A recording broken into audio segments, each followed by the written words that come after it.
म त बाध्यताले 3 चोटि जिते, मैले ह्याट्रिक पनि गरेँ त्यो ठाउँबाट।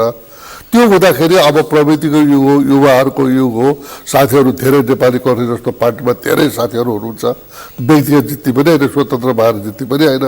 त्यसकारण चाहिँ म आफ्नो एउटा विश्वास थियो र मैले चुनाव 79 साल 70 मा जितेँ, 74 मा जितेँ, 79 मा जितेँ।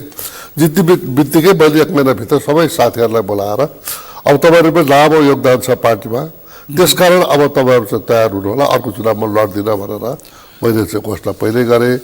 र अस्ति हाम्रो यो पार्टीको जब यो एउटा चाहिँ जे विद्रोह भन्नुहोस्, असन्तोष भन्नुहोस्, यो घटना घट्यो, अब त्यसपछि हाम्रो जब 84 को चुनावमा 82 मा हुने भयो, त्यसपछि हाम्रो चाहिँ युवा यो उम्मेदवार सिफारिसको क्रममा अब मैले सबै साथीहरू हाम्रो चाहिँ सङ्गठनको विभिन्न सङ्गठनका साथीहरू बस्छौँ। मैले चाहिँ अब तपाईँहरू तयार हुनुहोस् र मैले यो संसदीय निर्वाचन प्रणालीमा केवल प्रत्यक्षतर्फ पनि होइन, समानुपातिकमा, राष्ट्रिय सभामा जे अपर्च्युनिटी चाहिँ निर्वाचन मार्फत हुन्छ, मैले अब त्यो चाहिँ पूर्ण विराम लगाएँ।